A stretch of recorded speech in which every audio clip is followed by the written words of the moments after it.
जय भीम, नमो बुद्धाय। जय भीम बंते जी। आज हमारे साथ हैं बंते जी यश कश्यपायन महाथेरो और आज हमारा विषय है तथागत बुद्ध, योग और आयुर्वेदिक चिकित्सा। बंते जी, हम जानना चाहते हैं योग और आयुर्वेद चिकित्सा को सुवर्ण काल क्यों कहा जाता है?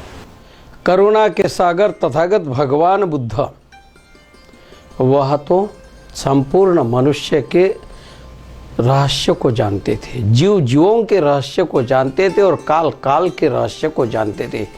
उत्तम सारथी माने वो चैरिटियर है, जहाँ ले जाना चाहते हैं, और गोल है निब्बान। नी माने नहीं और वान माने तृष्णा, कट यानी सारी ही तृष्णाओं से अलिप्त होने का जो मतलब कि वहाँ वो ले जाना चाहते। परम पूज्य बोधिसत्व डॉक्टर बाबा साहब, जिन्होंने संसार के सारे जितने भी डिप्रेस्ड क्लास है उन सब में एक जान भर दी, उस बाबा साहब को भी मैं वंदन करता हूँ।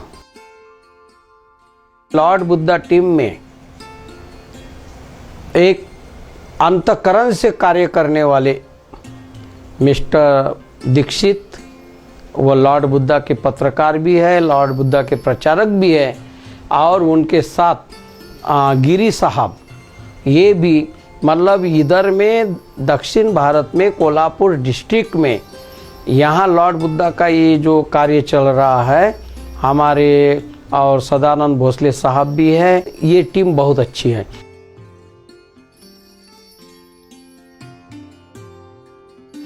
हमारे साथ है आयुर्वेदाचार्य डॉक्टर सुनील पाटिल जी सर। बौद्ध काल को आयुर्वेद में सुवर्ण काल क्यों कहा जाता है? कि तथागत बुद्ध जी की जो तत्वज्ञान है, उनका प्रभाव जो है वो धीरे धीरे उस काल में सब सामान्य जन पर पड़ रहा था। और चूँकि हर एक आदमी को अपनी सेहत का ख्याल रहता है, आदमी को अगर पूर्णत्व या मोक्ष प्राप्त होना है तो उसकी सेहत तो पहले अच्छी चाहिए। आरोग्य परमालावा, तथागत बुद्ध कहते हैं संसार में सबसे बड़ा लाभ अगर कोई है तो आरोग्य है। अरे ये काया ही अगर बराबर नहीं है तो कहाँ जाओगे? तो सेहत के बारे में खूब उस वक्त पे चर्चा हो रही थी। और आयुर्वेद के जो सिद्धांत है उसमें ऐसे ऐसे महानुभाव बुद्ध की तत्वज्ञान से प्रभावित हुए, उन्होंने आयुर्वेद का जो विकास है वो बुद्ध तत्वज्ञान के साथ साथ किया। मैं आपको उदाहरण के तौर पे बताना चाहूँगा कि नागार्जुन उस समय पे थे, उन पे बुद्ध धर्म का प्रभाव था। वो शुरू में उन्होंने वो बुद्ध धर्म का स्वीकार किया और उन्होंने ऐसा कहा था कि सिद्धे रसे करिष्यामि निर्धारिद्र्यम इदम जगत। तो उन्होंने कहा था कि मैं रस को या पारद को इस तरह से सिद्ध करूँगा कि पूरी दुनिया का, विश्व का दारिद्र्य मैं दूर करूँगा। नागार्जुन की अवसर ने बताई, लेकिन नागार्जुन तो इतने महान थे, शून्य योग के सूत्रधार। नागार्जुन ने ऐसे ऐसे रस निर्माण किए, अगर वो हाथ को लगाए तो समंदर में गोता खाए एक रस, और पैर को लगाए तो आसमान में उड़ जाए। ऐसे ऐसे नागार्जुन वो महान चिकित्सक थे, महायान के सूत्रधार। तो इस तरह से उन्होंने एक तरफ तो लोह सिद्धि का मंत्र जपा और उसके बारे में उन्होंने काम किया, उन्होंने ग्रंथ लिखे, और दूसरी तरफ उन्होंने देह सिद्धि के बारे में बहुत सारी चीज़ें बताई। आयुर्वेद में जो बृहत्त्रयी कहे जाते हैं, चरक, सुश्रुत और वाग्भट मतलब बुद्ध काल के वाग्भट है। वाग्भट, जीवक, वाग्भट और चरक, ये सारे के सारे ये तो गंगोत्री है। बुद्ध और बुद्ध से ही तो ये सारे लोग निकले। दादू, नानक, रैदास, कबीर, ये भी वही से ही आते हैं। और फिर पतंजलि का कार्यकाल ऐसा मतलब बहुत कॉम्प्लिकेटेड है। कुछ लोग बोलते हैं कि 5 यानी ईस्वी सन पूर्व बिफोर ख्रिस्त, 2500 5000 भी बोलते हैं, लेकिन रियल फैक्ट में बताया जाता है कि पतंजलि जो है बिफोर ख्रिस्ट 500 साल से एडी, आफ्टर डायनेस्टी यानी राजवंश यीशु ख्रिस्त के बाद 800 साल तक के पतंजलि। और पतंजलि भी वो पहले वो 10 साल तक के भिक्षु, ऐसा मैंने पढ़ा है कि पतंजलि, कुमारिल भट्ट, ये सारे के सारे लोग तो बुद्ध से ही तो बुद्ध के इसमें रहे। उसमें जो वाग्भटकार है उन्होंने उनके ग्रंथ के संहिता के पहले ही आयुष्कामी अध्याय में उन्होंने कहा है, शुरुआत ही की है कि रागादि रोगाण सततानुशक्तान औत्सुक्य मोहान रतिदान जगान यो अपूर्व वैद्याय नमस्तु तस्मै। यहाँ पर जो अपूर्व वैद्य उन्होंने कहा है तो तथागत बुद्ध को उन्होंने संबोधित किया है कि उनको मैं नमन करता हूँ और मेरी ये आयुर्वेद की जो जिज्ञासा लोगों की है वो शमन करने के लिए मैं ये ग्रंथ प्रस्तुत कर रहा हूँ। उन्होंने चरक और सुश्रुत का गाढ़ा अभ्यास किया और चरक और सुश्रुत में से जो चीज़ें लोगों के लिए आवश्यक है वो उन्होंने प्रस्तुत की। और उस समय आहार विहार विचार इन बारे में काफ़ी उन्होंने अच्छी तरह से अच्छे ढंग से लोगों को बताया था। और यहाँ पर धर्म का प्रभाव था, कर्म का प्रभाव था और आरोग्य का भी प्रभाव था। इस वजह से उस काल को आयुर्वेद के लिए सुवर्ण काल कहा जाता है। इसमें कतिपय शिष्य उनके बड़े जो रस औषधि में काफ़ी उन्होंने नाम किया, आज भी उनके जो रस औषधि है वो काफ़ी उपयुक्त सिद्ध हो रही है।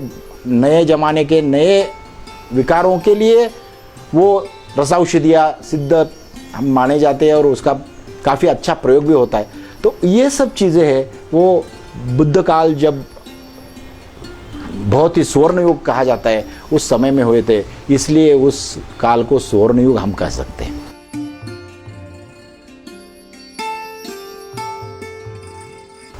तो कौन कौन सी चिकित्सा उस वक्त होती थी या बुद्ध ने कौन कौन सी चिकित्सा या पंचकर्म होते थे? विनय पिटक में हम संदर्भ पा सकते हैं। विनय पिटका में ऐसा संदर्भ दिया है कि जो जीवक है उन्होंने तथागत गौतम बुद्ध जब बीमार थे तो उनकी चिकित्सा की थी। वह तो जीवक है, उस समय में खोपड़ी का ऑपरेशन करने वाले जीवक 2500 साल पहले, और तथागत बुद्ध के पास वही तो मुख्य चिकित्सक थे।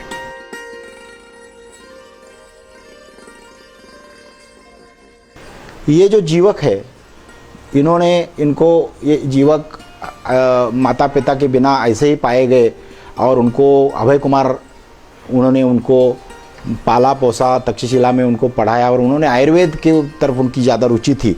उन्होंने आयुर्वेद सीखा, इतना ही नहीं सीख कर वो रुके नहीं, उनको कौमार भृत्य कहा जाता है। उनका नाम जो जीवक को कौमार भृत्य कहा जाता है, उन्होंने कौमार भृत्य तंत्र नाम का तंत्र लिखा और जो प्रचलित है जिसको काश्यप संहिता भी कहते हैं कि उसमें उन्होंने काफ़ी स्त्री रोग, प्रसूति तंत्र, बाल रोग, इन सब बारे में उन्होंने काफ़ी जानकारी उस समय में दी है। और बहुत सारे ऐसे चीज़ें हैं कि जो पंचकर्म चिकित्सा आजकल जो बहुत ही लोकप्रिय हो रही है, विदेशों में भी पंचकर्म का नाम चल रहा है। तो वो उसकी शुरुआत जो आयुर्वेद में हुई थी वो बुद्ध काल में, तो उसको काफ़ी, जैसे हमने अभी बताया कि जो पंचकर्म की वमन विरेचन आदि चिकित्सा है, बस्ती आदि चिकित्सा है, ये चिकित्सा उस समय काफ़ी जोर शोर से थी। सर, योग और आयुर्वेद चिकित्सा में समानता क्या है? योग और आयुर्वेद ये दोनों जो शास्त्र है, जो फले फूले, ये दोनों शास्त्र समकालीन है। आयुर्वेद के संबंध में, आयुर्वेद मतलब निसर्गोपचार के संबंध में तो बुद्ध यहाँ तक जड़ी बूटियों को इतना महत्व, बुद्ध ने जितना महत्व दिया उतना संसार में किसी ने नहीं दिया, नहीं तो कोई दिखाए।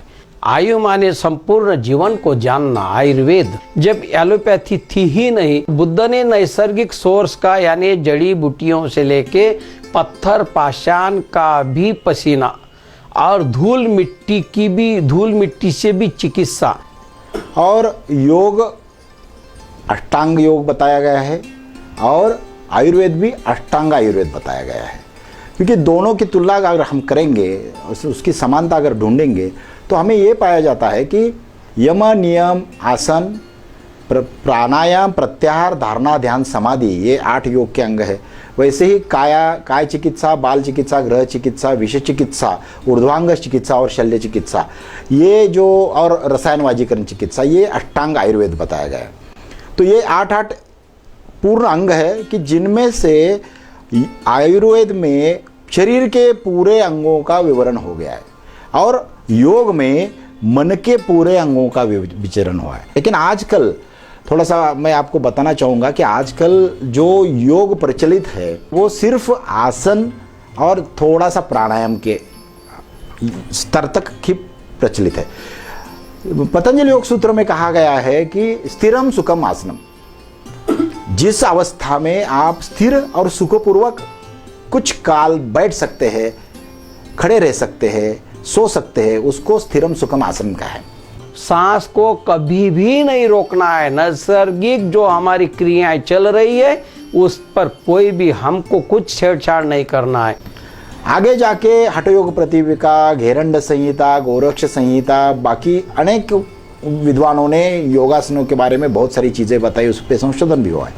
लेकिन उसके पहले योगासन आसन के पहले यम और नियम, ये दो स्टेप्स जो है अष्टांग योग के दो पहलू है, उसके ऊपर ज़्यादा गौर नहीं किया जाता और उसके ऊपर ज़्यादा गौर हम करना चाहिए। क्योंकि यम जो है वो हम जिस समाज में रहते हैं उस समाज में कुछ ऐसे नियम है वो हम पालन करेंगे तो समाज का स्वास्थ्य अच्छा रहेगा।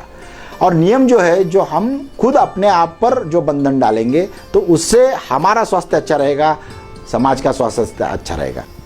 मेरे मन में द्वेष निर्माण हो गया, सिर्फ अपने अंतर्मन को बता दो कि इस समय मेरे मन में द्वेष आ गया तो द्वेष ही खत्म हो जाता। प्रैक्टिकल है ये, और इसीलिए ये है सही माने में योग।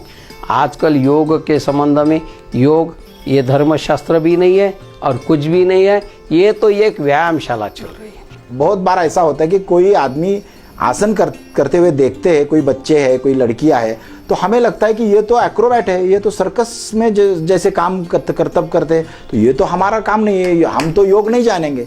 तो मित्रों, मैं ये बताना चाहूँगा कि योग का मतलब युज, जुड़ जाना है, कि जो बुद्धिज्म में बार बार आया है कि मन का और शरीर का जो जुड़ जाना है वो योग है। जैसे कि अगर बैतूल के विद्यार्थी को 10वीं चौथी के लड़के को पूछेंगे भाई 2 और 2 का योग कितना है, तो बोलता है 4। 2 और 2 का योग 4 है, तो योग माने जोड़ना। तो ये जब तक नहीं होता, जब तक आप मन को शरीर को जोड़ते नहीं है, तब तक आपका योग नहीं हुआ।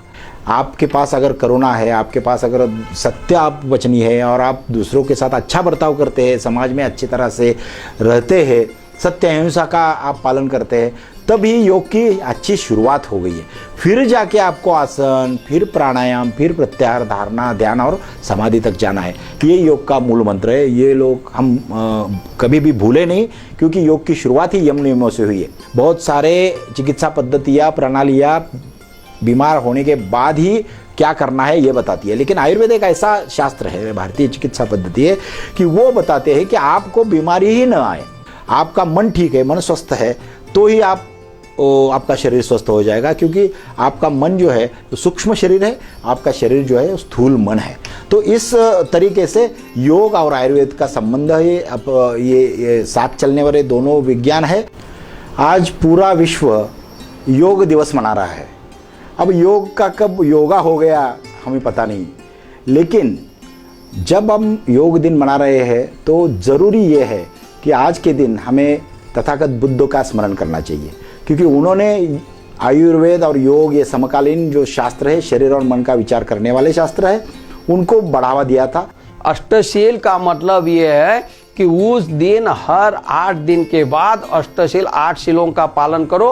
उस दिन पति पत्नी दोनों ने ब्रह्मचर्य का पालन करना चाहिए। उस समय फैमिली प्लानिंग, बुद्ध 2500 साल, आज फैमिली प्लानिंग की जरूरत है। बुद्ध ने आर्य अष्टशील बता करके उसी समय फैमिली प्लानिंग लाए क्या। तो ये बुद्ध है चिकित्सक भारत के, और फिर बुद्ध के द्वारा ही तो सारा संसार इस भारत को जान रहा है। आज अगर हम योग का विचार करते हैं, आयुर्वेद का विचार करते हैं, हम तथागत बुद्ध की याद जरूर करेंगे और भूलेंगे नहीं कि योग और आयुर्वेद का जब जब नाम आएगा तो हम बुद्ध की जो शिक्षा है, हमें जो उन्होंने दिए हुए पथ पे हम चलेंगे और ज़रूर हम कामयाब होंगे। जय भीम, नमो बुद्धाय। आज आपने मेरी मुलाकात ली, पुनः मैं आप सबके प्रति कुशल कामना करता हूँ। जय भीम, नमो बुद्धाय।